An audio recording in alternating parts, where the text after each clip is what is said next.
তো জীবনে বরকত কিভাবে আসবে, প্রোডাক্টিভিটি কিভাবে বাড়াবেন, যে অল্প সময় অনেক কিছু করতে পারেন, কিভাবে করবেন আমি কয়েকটি পরামর্শ দিতে চাই এবং আমার ব্যক্তিগত অভিজ্ঞতা আছে। আর এই পরামর্শগুলো হাদিসের আলোকে কয়েকটি কাজ করতে পারেন আপনার প্রোডাক্টিভিটি বাড়ানোর জন্য। নাম্বার 1, খুব গুরুত্বের সাথে লক্ষ্য করবেন, রাতে দেরিতে ঘুমাবেন না। যারা রাতে দেরিতে ঘুমায় এদের জীবনে বরকত নষ্ট হয়ে যায়, এদের জীবনে প্রোডাক্টিভিটি থাকে না। দেখুন, পৃথিবীতে যে সমস্ত দেশগুলো উন্নত হয়েছে, আপনি আমেরিকা বলেন, জাপান বলেন, কোরিয়া বলেন, আপনি ইউরোপ বলেন, পৃথিবীর যে সমস্ত অঞ্চলের যে সমস্ত দেশগুলো উন্নত হয়েছে, তাদের দেখবেন সবার একটা কমন লাইফস্টাইল হলো তারা রাতে তাড়াতাড়ি ঘুমায় পড়ে। সমস্ত উন্নত দেশের সব মানুষদের মধ্যে কালচার আছে। সারা পৃথিবীতে যে দেশগুলো উন্নত হয়েছে তারা সবাই দেখবেন সন্ধ্যার পর পর শুয়ে পড়ে। আর আমাদের বাঙালির রাত শুরুই হলো 10টার পর, তাই না? আমরা অফিস আদালত থেকে আইসা বাসায় রিমোট নিয়া জামা টামা খুলে ধুইয়া বৈশা, এরপরে আমরা আয়সার নামাজ যদি পড়ি নামাজি হই, আর বেনামাজি হলে তার কোনো কথাই নেই। আইসা আমরা সোফা বসে এবার আমরা রিমোট দিয়া একটা পর একটা চ্যানেল পাল্টাতে থাকি, এরপরে মোবাইলে ফেসবুকে হাতেতে থাকি, খাওয়া দাওয়া করে শুধু আমাদের 12টা, 12:30, 1টা। এই যে দেরিতে ঘুমাই, আমাদের জীবনের প্রোডাক্টিভিটি নষ্ট হয়ে যায়, বরকত নষ্ট হয়ে যায়। যে তরুণ তার প্রোডাক্টিভিটি বাড়াতে চায় সেজন্য রাতে তাড়াতাড়ি ঘুমায়। রাতে তাড়াতাড়ি ঘুমায়, যেগুলো রাতে করবেন ওইগুলো সকালে করবেন। অনেক যুবক আছে পড়াশোনা করে রাত 12টা পর্যন্ত। আরে ভাই, রাত 10টায় আপনি ঘুমিয়ে যান।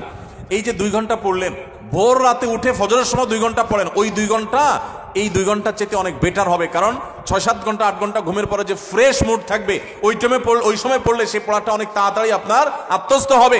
আপনি সারা দিনের হ্যাসেলের পর রাত্রে পড়তে যান, আপনার মাথায় পড়াটা এত তাড়াতাড়ি রপ্ত হবে না, যত তাড়াতাড়ি রপ্ত হবে 6-7 ঘন্টা ঘুমানোর পর। আমি একটা কথা সবসময় বলি, এই যে হেফজুখানার ছাত্রদেরকে আমরা পুরস্কার দিলাম আজকে, সারা বাংলাদেশের সমস্ত হেফজুখানার ছাত্রগুলো এক একটা মিরাকল, এক একটা অলৌকিক। কারণ এই যে অলৌকিকত্ব, এক একটা অলৌকিক বিষয় এদের মধ্যে রয়েছে, সেটা হলো যে এরা সবাই ছোট ছোট বাচ্চা মানুষ 30 পারা কোরআন হেফজ করে ফেলে মাত্র 2 বছরে, 1 বছরে, 6 মাসে, বিভিন্ন সময়। কিভাবে সম্ভব? 30 পারা কোরআন, এত বড় কোরআন পুরাটার হেফজ করে ফেলে, মুখস্থ করে ফেলে, কিভাবে সম্ভব?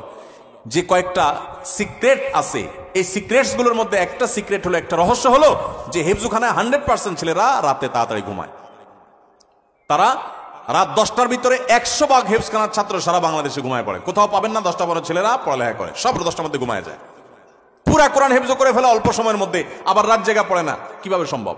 কারণ তারা ওই যে আবার ভোরে উঠে যায়, ভোরে উঠে পড়ে। ওই ভোরের সময়টা রাতের 4 ঘন্টা, আর তখন 1 ঘন্টার সময়। এই জন্য প্রোডাক্টিভিটি বাড়াতে চাইলে রাতে তাড়াতাড়ি ঘুমাইতে হবে। যেটা রাত জেগে করবেন, যে কাজটা, সেটা ভোরে করবেন। 1। 2 নম্বর হলো সকালে ঘুমাবেন না। সকালে ঘুমানো যাবে না। সকালের ঘুম মানুষের জীবনের বরকত নষ্ট করে দেয়। আমাদের নবী সাল্লাল্লাহু আলাইহি ওয়াসাল্লাম দোয়া করেছেন, আল্লাহুম্মা বারিক লি উম্মতি ফি বুকুরিহা, আল্লাহ আমার উম্মতের জন্য সকালের সময়টাতে বরকত দান করবেন। আর ওই টাইমে আপনি ঘুমায় থাকেন। সকালে আপনি পড়ালেখা করেন ছাত্র মানুষ, তাহলে পড়ালেখা বরকত হবে। আপনি কর্মজীবী কাজ করেন, আপনার কাজে বরকত হবে। আপনি কৃষক কৃষি কাজ করেন, আপনার জীবনে বরকত হবে। আমাদের সমাজে, আমাদের দেশে 9টা 10টা, সকাল 9টা 10টা 11টা আগে দোকান খোলে না, কারণ পাবলিক ঘুমায় থাকে না, একটাই না, রাত জায়গায় আড্ডা মারে আর সকালে ঘুমায় থাকে। ঠিক না ভাই? ঠিক। আমাদের প্রোডাক্টিভিটি নষ্ট হয় এই কারণে। আপনি কিছুদিন এটা করে দেখেন, দেখবেন আপনার জীবনে কি পরিমাণ বরকত এসেছে। আলহামদুলিল্লাহ, আমি আমার বাসায় আমার ফ্যামিলির সদস্যদের এটার উপরে উদ্বুদ্ধ করেছি, তারা আমল করে, রাতে তাড়াতাড়ি ঘুমায় পড়ে। 10টার ভিতরে সবার ঘুম শেষ, আর সকালে কোনো ঘুম নেই। ভোর থেকে উঠে যার যার কাজে সে লেগে যায়। আবার দরকার হলে দুপুরে একটু ঘুমাবেন, সুন্নাত সেটা, আর এর বাইরে কোনো কাজ করবেন না। তাহলে প্রোডাক্টিভিটির জন্য 1 নম্বর হলো রাতে তাড়াতাড়ি ঘুমাবেন। 2 নম্বর হলো ফজর পরে ঘুমাবেন না, ফজর পরে জেগে থাকবেন, কাজ শুরু করবেন। আর রাতে তাড়াতাড়ি ঘুমালে এমনি ফজরের সময় আপনি ঘুম ভেঙে যাবে, কারণ সারা রাত বড় রাত ঘুম হয়ে যাবে ইনশাআল্লাহ। 3 নম্বর এবং সর্বশেষ প্রোডাক্টিভিটির জন্য যেটা বলতে চাই, তা হলো এই মোবাইল এবং বিভিন্ন রকমের ডিভাইসের নেশা বন্ধ করতে হবে। তা না হলে প্রোডাক্টিভিটি কখনো বাড়বে না। মনে রাখবেন, মোবাইলের নেশায় বুধ হয়ে থাকে আর জীবনে বড় কিছু করতে পারছে মানে একটা মানুষ পৃথিবীতে আপনি খুঁজে দেখাতে পারবেন না, একটা মানুষও না। মোবাইলের নেশায় সারাদিন ভূতের মতো মোবাইল টিপে আর আঙুল দিয়ে স্ক্রল করে একটু পর পর, এই মানুষগুলো জীবনে বড় কিছু করতে পারে না যদি এই অভ্যাস না ছাড়ে। এই অভ্যাস যেদিন ছাড়ে সেদিন তৌফিক হতে পারে। একসাথে মোবাইলের নেশাও আছে, আবার বড় কিছু করতে পেরেছে, এটা হয় না।